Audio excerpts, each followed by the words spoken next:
ও দাদা, দেখছুনি সঠিক জায়গায় সঠিক কথা লেখনে কোনে কি অবস্থা করতেছে, বিশ্ববিদ্যালয় ভাঙচুর করতেছে, আন্দোলন করতেছে, অস্ট্রেলিয়া মহড়া দিতেছে। এই বেটা, তোরা আবার সঠিক কথা কইবি মানে তোরা তো দান্দাবাজি চান্দাবাজি আর খাম্বাবাজি ছাড়া আর কিছু করতে পারোস না। আবার সঠিক কথা কইলে কোনটাই রে, কোনটায় কি লেখলি? এই দাদা, তুমি দেখো না, খবর রাখো না, বিশ্ববিদ্যালয়ের মধ্যে আমরা সত্য কথা লিখছিলাম, দেওয়ালের মধ্যে লেখা দিছিলাম গুপ্ত সংগঠন। এই কথা কোনে তারা কি মারমুখী হয়েছে, কি অসভ্য হয়েছে? তুমি বলো, আমরা কি কোনো ভুল কইছি নাকি? ওরে আমার নাতি রে, ওরে আমার রাজনীতি করার নাতি, জীবনে তো পাশ কইরা উপরে ক্লাস উঠতে পারস নাই, নেতাগিরি কইরই ক্লাস বদলাইছস। তাই এখন দেখলাম যে গুপ্ত রাখছস, ওইটাও বানান ভুল করছস।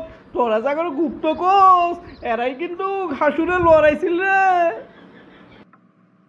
এই দাদা, সেই সময় সকলে মিলেই লড়াইছি, কিন্তু এখন দেশ চালাইবো স্বাধীনতার পক্ষের লোক, কোনো গুপ্ত লোক দিয়া দেশ চলবো না।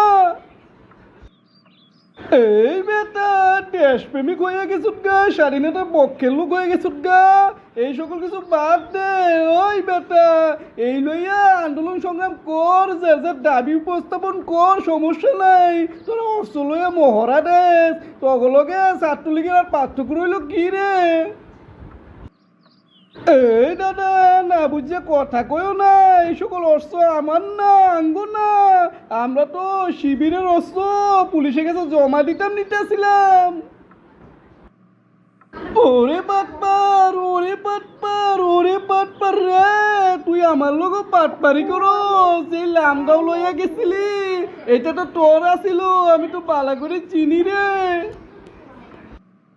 ও দাদা, এইটাই তো পলিটিক্স, পলিটিক্স। ধরা খাইয়া গেলে অন্যর উপর দায় চাপাই দেমু, এইটাই পলিটিক্স। এই নাতি, এই পলিটিক্স মানুষ খাইব না, এই পলিটিক্সের দিন নাই। খাম্বা লাগাইয়া খাল খনন কইরা মানুষের মন জয় করা যাইব না।